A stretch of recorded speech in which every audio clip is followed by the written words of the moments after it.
Olá pessoal, tudo bom? Galera que acompanha aí o nosso canal, tudo bem? Hoje nós vamos ter nesse programa a segunda parte do que vai tratar das memórias, das reflexões sobre o que foi vivenciado por um grupo de pessoas que participaram desse momento histórico, pré-Batalha de Seattle e antes do início dos Fóruns Sociais Mundiais. Então nós estamos trabalhando com esse programa com essas memórias, certo, Cleitão? Não é isso aí? Isso aí, Marcão. Oi, galera. Oi, quem assiste, oi, quem acompanha o canal Quinta Geração. No programa anterior, a gente falou um pouquinho, né, esse grupo expressou um pouquinho como é que foi esse momento do Fórum Social Mundial. Então, são 3 programas que tentam pensar o Fórum Social Mundial. Então, o primeiro programa você viu qual era o sonho que estava colocado no Fórum. Nesse programa de agora, vocês vão ver, esse grupo vai discutir um pouquinho os seus sentimentos do que foi possível acontecer, ou seja, um outro mundo era possível, mas o que era possível, de fato, desse outro mundo. É isso que vocês vão ver a partir de agora. O Fórum Social Mundial faz 20 anos o ano que vem. 20 anos, gente. Já se passaram 20 anos do dia do ônibus. Como é que é o nome da cachaça, Natasha? Se passaram 20 anos, assim. O ano que vem faz 20 anos. 20 anos. Como que vocês sentem o impacto do que foi todas as discussões que a gente estava vivenciando naquele momento ao longo desses 20 anos?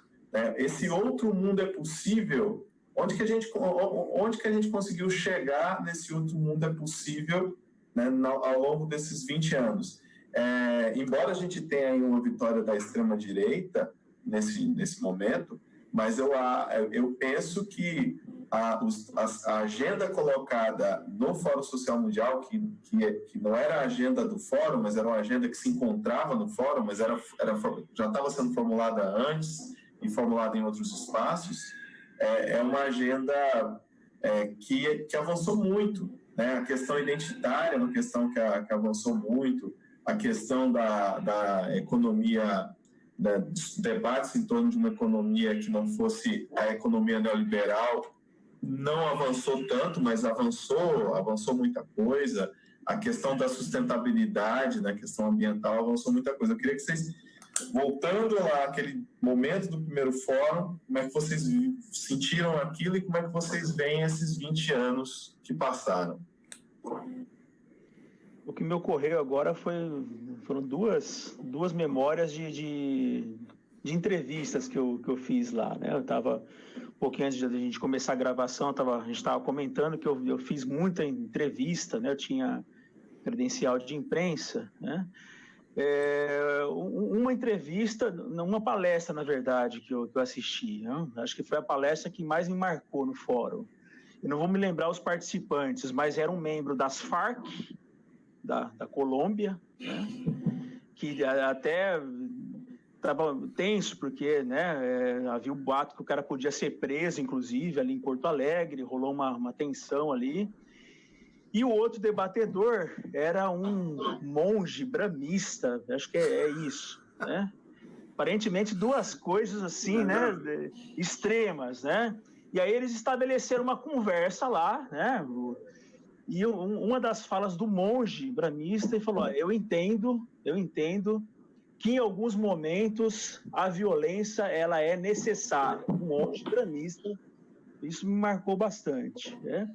E a outra coisa que, né, acho que vai mais um pouco aí para a pergunta do Cleiton, foi a entrevista com o Gilmar Mauro, né, que acho que até hoje é um dos, né, dirigentes aí do MST. E eu perguntando para ele sobre as expectativas do fórum, né? E ele também empolgado, né? Com tanta gente ali reunida. Mas aí no final da entrevista ele me disse: o que a gente precisa avaliar com cuidado é se isso daqui, o que a gente vai fazer depois daqui, né? Se a gente vai ter esse momento saindo daqui com alguma agenda de ação, né?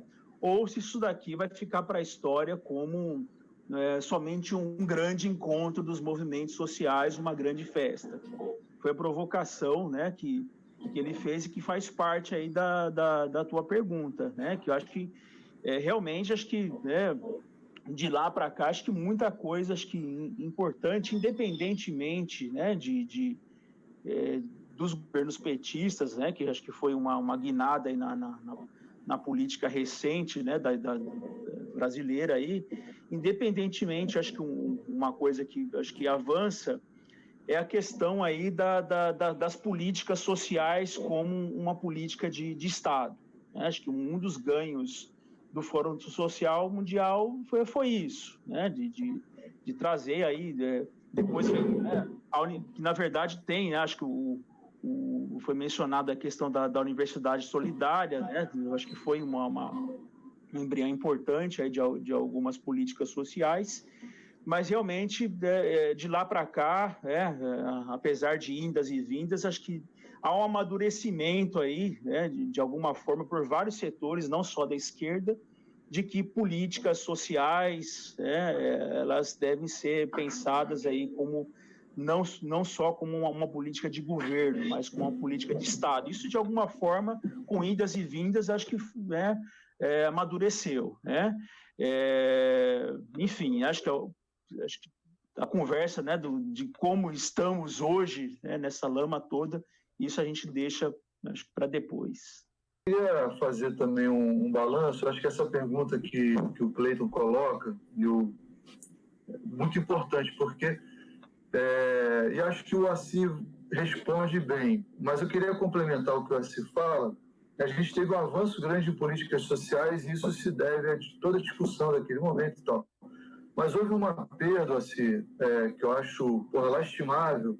Porto Alegre era a meca do orçamento participativo. E o orçamento participativo era estudado no mundo inteiro, né? Em termos de política pública, veja a diferença em relação ao Bolsa Família. Eu estou falando do Bolsa Família porque o Bolsa Família criou uma verdadeira escola de política pública, né?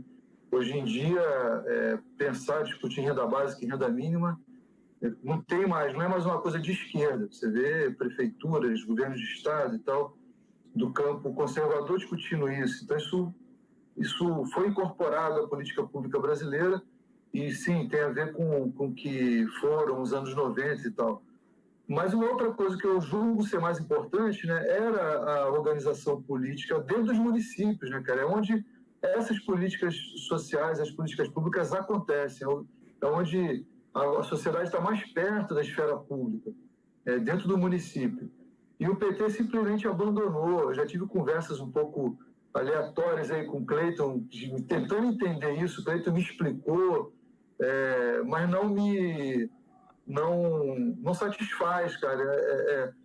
O abandono do orçamento participativo, né? O PT virou virou Estado durante 13, 14 anos, e a gente não teve um avanço, muito pelo contrário, o orçamento participativo foi aniquilado, assim, desapareceu da política pública brasileira, do cenário de debate, enfim.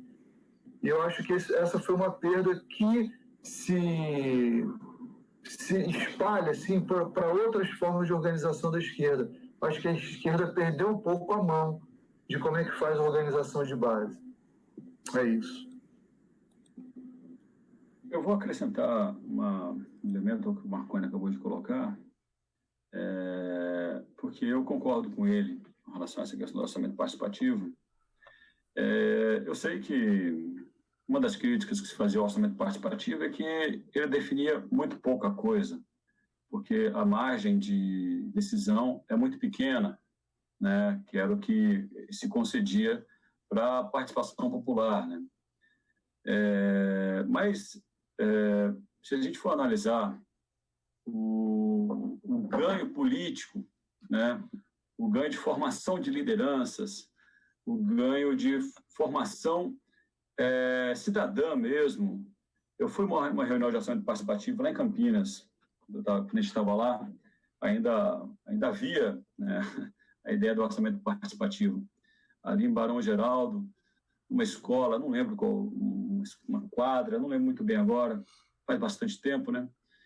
E o interessante é você ver a comunidade expondo efetivamente os seus anseios e discutindo isso diretamente com um grupo muito grande de pessoas ali e isso proporcionava uma troca que formou muitas lideranças, né? As lideranças que já haviam, certamente, se consolidavam, porque elas acabavam falando mais, expondo mais, tinham mais conhecimento para poder até mesmo direcionar um pouco do debate, mas isso era socializado e outras pessoas cresciam, aprendiam naquele espaço, e aprendiam, inclusive, cobrar, né?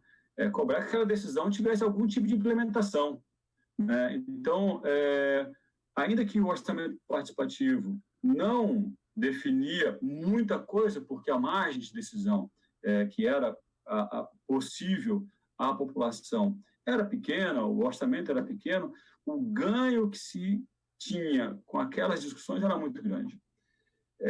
Eu queria colocar, o Assir comentou essa questão do depois, né?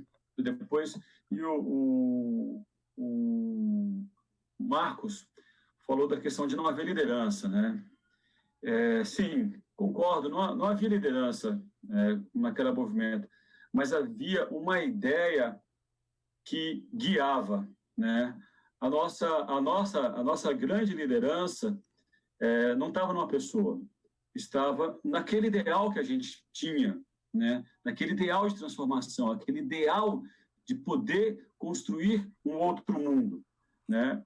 E esse ideal levou a uma maior organização das pessoas em suas cidades, nos seus bairros, que acabou gerando uma grande sinergia, né? Não só no Brasil, mas no caso de toda a América Latina, que faz com que os movimentos de esquerda tenham uma grande ascensão no Brasil, Bolívia e outros países na América Latina. Dentro dessa conjuntura, né, eu acho que essa reflexão proposta pelas âncoras, né, desse programa, o Marcos e o Cleiton, é muito interessante, porque a gente precisa compreender por que houve um momento nos anos 2000 já, né, no final dos anos 90, nos anos 2000 já, 2000 para 2010, né, nossa era já mais próxima da gente, em que os conservadores estavam muito preocupados, porque o avanço das propostas sociais pensava-se imbatível, né? Que havia uma força tão grande que quem ganhasse uma eleição, se fosse um governo conservador, não tinha força para desconstruir muito do que tinha sido construído naquele momento. Até mesmo o Bolsonaro. O Bolsonaro é um grande problema, né? Mas ele se vê numa encruzilhada que ele está se ancorando dentro de uma proposta que era uma proposta que foi combatida por ele, inclusive combatida pelo grupo dele, que é o Bolsa Família, né? Porque é muito difícil você desconstruir isso que foi tão positivo, que teve uma positividade muito grande. Então, fechando a fala, o orçamento participativo ele tinha uma importância muito grande, eu tenho que reafirmar isso que o Marconi colocou. O Bolsa Família ocupou um espaço muito importante, porque transformou muitas economias locais, mas a desconstrução do orçamento participativo fez com que as lideranças se desorganizassem, né? E o Bolsa Família, como virou política de Estado, acaba sendo possível de ser captado para servir a outros interesses que já não são mais aqueles interesses de transformação que a gente acreditava que eram possíveis. Ficou um pouco confuso esse finalzinho, mas a gente está formando a ideia. Ainda nesse movimento de regressão, avanço, né, de reflexão histórica, do pré-Fórum Social, durante o Fórum Social e atualidade, e eu não sei se o Cleito concorda, se você quer caminhar nesse sentido, Cleito, só para a gente fazer essa discussão. O Cleito chegou a levantar nos outros programas, a gente colocou aí uma tese eu queria ouvir, principalmente o Assis, que você acabou na pré-conversa, né, na pré-socialização, ele já se posicionou. Marco, não concordo com essa ideia não de que Bolsonaro é antissistema, esse negócio está errado. Vocês estão meio chapados nessa discussão. A questão é o seguinte, o que o Cleitão colocou nos programas anteriores é a seguinte tese, o Cleitão complementa, né, que é o seguinte, nós estamos entendendo que existe sim um discurso, uma retórica, uma falácia antissistema. Mas o que é esse sistema que nós estamos falando? Vamos lá. Quando a nossa geração, e aí eu estou dizendo, a nossa geração era a base, era o capital político que deu a ascensão para a esquerda na América Latina. Nós somos representantes disso, na minha opinião. Eu nunca fui petista, mas eu me identificava com o petismo. Eu não era lulista, mas eu me identificava com um partido que vinha defender o interesse do trabalhador que era excluído. E o trabalhador que não participava exatamente de forma democrática das decisões dos coronéis no Congresso. Então, nesse sentido, nos anos 90, eu era petista, porque o petismo naquela época tinha uma outra identidade que não é a de hoje, né? Então, tirando a questão do rótulo de ser ou não petista, né, nesse processo histórico, nós éramos uma base, uma força política, os movimentos sociais foram, e quem elegeu Lula não foi Lula. Hoje ele é esse cidadão carismático. E eu não quero falar do Lula, só quero dizer o seguinte, hoje ele é esse cara que tem essa identidade que todo mundo fala, se o Lula não for candidato, ele não ganha, o pensamento progressista não consegue voltar ao poder. Mas naquela época não era Lula, naquela época realmente era algo muito maior, era algo muito mais orgânico, né?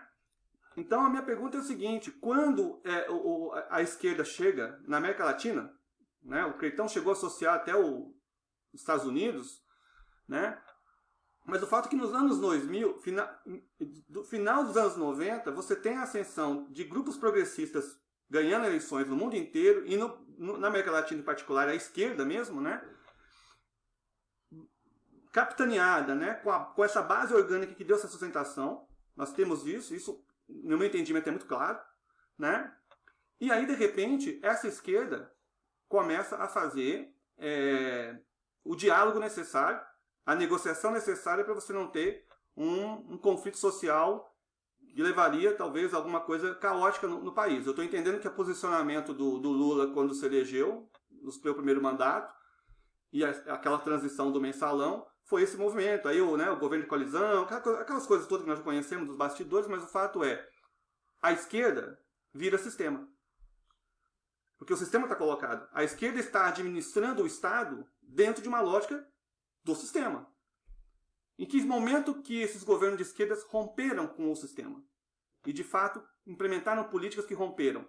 Não estou falando do que foi positivo no governo petista e de esquerda. Eu estou dizendo, de fato, para a sociedade, nós tivemos aí 15 anos de governos de esquerda que quase uma geração inteira tinha associada ao sistema a identidade de um partido de esquerda. E um pouco me parece que a tese do Cleiton é um pouco essa. Por que o discurso e a retórica antissistema cola agora para a direita? Porque o sistema era a galera de esquerda. Cleiton, quer complementar? E essa é a provocação. Cabe realmente colocar que realmente existe uma estratégia política de se colocar como antissistema, sendo de extrema-direita? A provocação está feita. Tá, a hipótese colocada é que os movimentos antissistema do final dos anos 90 e todo o campo de forças que vai estar presente no Fórum Social Mundial, está presente na Batalha de Seattle, mas está presente no Fórum Social Mundial, ele vai ser muito vitorioso nas eleições dos anos seguintes. Então, a gente aqui está meio que colocando o Brasil, mas não é Brasil. A gente tem vitórias no Brasil, na Bolívia, no Uruguai, no Paraguai, no Chile, a Venezuela. Né? Se a gente extrapola, a gente sabe que quando tem uma emergência de novo de movimentos antissistema, nos anos 2010 para frente, 2011, 2012, 2013, o Wall Street, o 99 contra 1, os indignados da Espanha, a gente vai ter esse conjunto de forças do Fórum Social Mundial, esse campo de forças, esse campo de pensamento, vai estar governando a Espanha, vai estar governando a França, tá, de certa forma, não é o mesmo campo, mas no imaginário popular, a gente vai ter os trabalhistas na Inglaterra, com Tony Blair, ao longo de todos os anos 2000, a gente vai ter os democratas nos Estados Unidos também. Então, o que acontece? Quando tem emergência desses novos movimentos antissistema, os rostos que eles veem governando os estados são os rostos do campo progressista.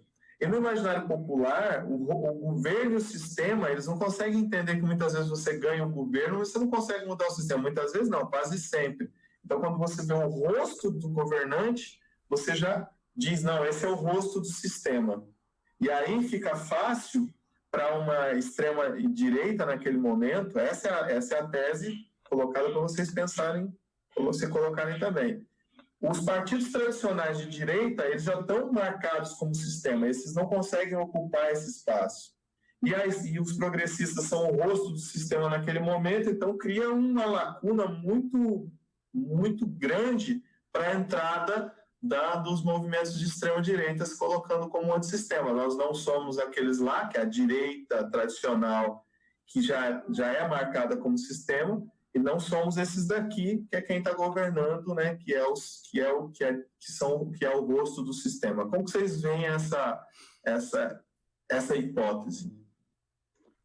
E aí, pessoal, o que vocês acharam aí dessa conversa, desse debate? O pessoal debateu bastante, fez muitas reflexões, né? Principalmente algumas críticas e questionamentos sobre os caminhos, né? Que todo esse movimento antissistema, que foi pautado aí por outras formas de organização política, né? Inclusive considerando a memória desse pessoal que está com a gente conversando, dialogando, nós fizemos bastante discussão, né? Sobre realmente o que foi construído nesse processo, né? Histórico, que começou lá, desencadeou com os primeiros fóruns sociais mundiais. Debatemos bastante, inclusive, falamos bastante um pouco da emergência, né, do surgimento aí, né, de muitos grupos políticos de esquerda, progressistas, assumindo, né, a presidência, o governo de países, principalmente da América Latina. Fizemos essa discussão toda, refletindo sobre quais são os avanços sociais que aconteceram nesse período de 20 anos. E aí, agora, nós vamos para o próximo programa, que vai ser o próximo programa que nós vamos publicar no nosso canal, onde a gente vai fazer um fechamento desse diálogo, né, Cleitão? Mais ou menos seguindo qual ideia, Cleitão, para o próximo programa? Então, no próximo programa, a gente vai chegar no que é a realidade atual. Então, assim, Trump se elege com a bandeira antissistema, o Bolsonaro se elege no Brasil enrolado na bandeira do antissistema. Então, o que aconteceu para que a extrema-direita conseguisse sequestrar o discurso de antissistema, que é claramente um discurso progressista, né? Um discurso claramente muito ligado ao pensamento progressista. O que aconteceu ao longo desses 20 anos, desde a Batalha de Seattle, para que isso fosse possível? Isso a gente vai ver no próximo programa, tá bom?